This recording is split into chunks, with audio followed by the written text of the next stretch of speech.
Hi friends, welcome back to our channel. நாம் இன்றைக்கி பார்க்க போகிற ரெசிபி அருமையான தேங்காய் பால் சாதம் மிளகு வறுவல். ரொம்ப டேஸ்டியாக இருக்கும், ஈஸியாக செய்திடலாம். நீங்களே இதை போல் செய்து பாருங்கள் எவ்வளோ உதிரியாக இருக்குது. இதை எப்படி செய்திடலான்னு பார்ப்போம். அதுக்கு தேவையான பொருளையும் பார்த்துருவோம். அந்த கப்புக்கு ஒரு கப்பு பாஸ்மதி ரைஸ் எடுத்து வச்சுருக்கேன். 250 கிராம் பாஸ்மதி ரைஸ் எடுத்து வச்சுருக்கேன். நல்லா 3 நேரம் கழுவி அரை மணிக்கூர் ஊற போடணும். தட்டி காஞ்சதும் எண்ணெய் விடுங்க. எண்ணெய் காஞ்சதும் இந்த நம்ம ஹோல் கரம் மசாலாவை போடலாம். வெங்காயம் இதெல்லாம் வதங்குறதுக்குன்னு எண்ணெய் விட்டால் போதும். நம்ம தேங்காய் பால்லையும் எண்ணெய் சத்து உண்டு.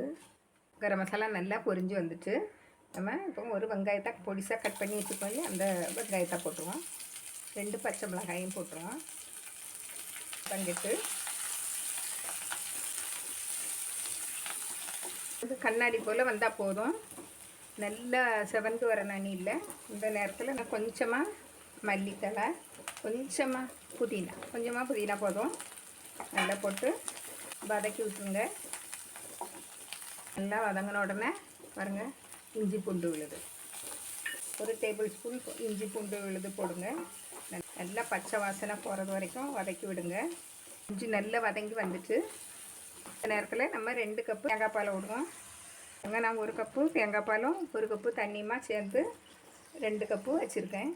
தேவையான அளவு உப்பு போடுங்க. நீங்கள் தேங்காய் பால் நல்லா மடங்கி கொதிக்கக்கூடாது.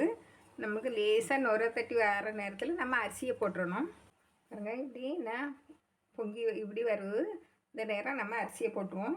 நான் அரை மணிக்கூர் ஊற போட்டு வச்சுருந்தேன் பாஸ்மதி ரைஸை. 1 கப்பு 250 கிராம். நம்ம குக்கரில் வைக்கல, சும்மா சாதா இதிலே தான் வைக்கேன். அதனால தான் 1 கப்புக்கு 2 கப்பு தேங்காய் பால் எடுத்துருக்கோம். உப்பு இந்த நேரம் பார்த்துருங்க, கொஞ்சம் தூக்கலாக இருக்கணும். கொஞ்சம் மல்லிக்கீரையை போட்டுருங்க. புதினா தேவைன்னா புதினா போட்டுருங்க. நல்லா கலந்து விடணும். நான் மூடி வச்சுருவேன். என்ன சிம்லேயே இருக்கட்டு. பாருங்க சாதம் இப்படி இருக்குன்னு பாருங்க, இன்னும் வேகலை. அப்படியே இருக்கட்டும். நான் இதையெல்லாம் மாற்றி வச்சுக்கிட்டு இதுக்கு நம்ம ஒரு சைட் டிஷ்ஷுக்காண்டி ஒரு முட்டை மிளகு வறுவலை செய்ய போகிறேன். அதை எப்படி செய்யலான்னு பார்த்துருவோம். 3 முட்டை வேக வச்சுருக்கேன். முட்டைக்கு இப்படி கட் பண்ணி எடுத்துருங்க. கட் பண்ணி வச்சுருக்கேன். கொஞ்சமாக எண்ணெய் விட்டுருங்க. அடுப்பு சிம்மில் தான் இருக்கணும். ஒரு 1/4 டீஸ்பூன் மஞ்சள் பொடி, அரை டீஸ்பூன் மிளகாய் பொடி, கொஞ்சமாக உப்பு இவ்வளோ இப்படி போட்டுருவோம். கலந்து விடுங்க. அடுப்பை கம்ப்ளீட்டாக குறைச்சி வச்சிடணும். நல்லா மிளகாய் பொடி ஸ்மெல் வரும். ஸ்மெல் வந்தோடனே நம்ம முட்டையை போட்டுடணும். சிம்மில் வச்சு 2 நிமிஷம் கிளறி விட்டுடுங்க. உப்பு மசாலா எல்லாம் உள்ளே போய் நல்லா வறுவல் இனங்கள் அழகாக இருக்கும். தேங்காய் பால் சாதத்துக்கு ரொம்பவும் டேஸ்ட்டாக இருக்கும். 2 நிமிஷம் ஆச்சு. கொஞ்சமாக கருவேப்பிலை போட்டுருங்க. பாருங்க, கொஞ்சம் நல்லா செவந்தாச்சு.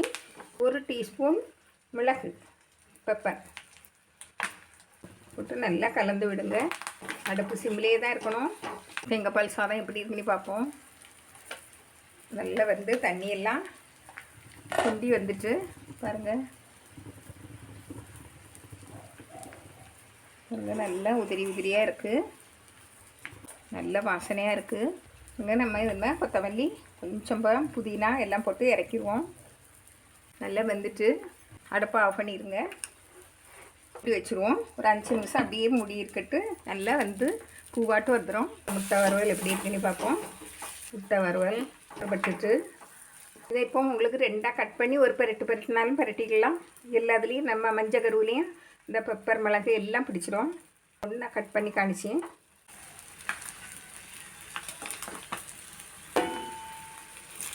இப்படி விட்டுடலாம். பரட்டி பாருங்கள்,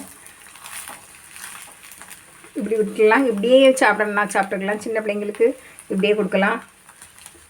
இதுவும் நல்லாயிருக்கும். இப்படி பரட்டி வச்சு சாப்பிட்டா. இதையும் இறக்கிடுவோம். நல்லா வரப்பட்டுட்டு தேங்காய் பால் சாதம் முட்டை வறுவல் ரெடி ஆயிடுச்சு.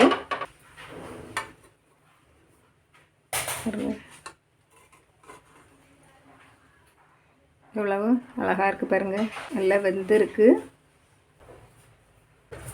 முட்டை மிளகு வறுவலும் தேங்காய் பால் சாதமும் ரெடி ஆயிடுச்சு.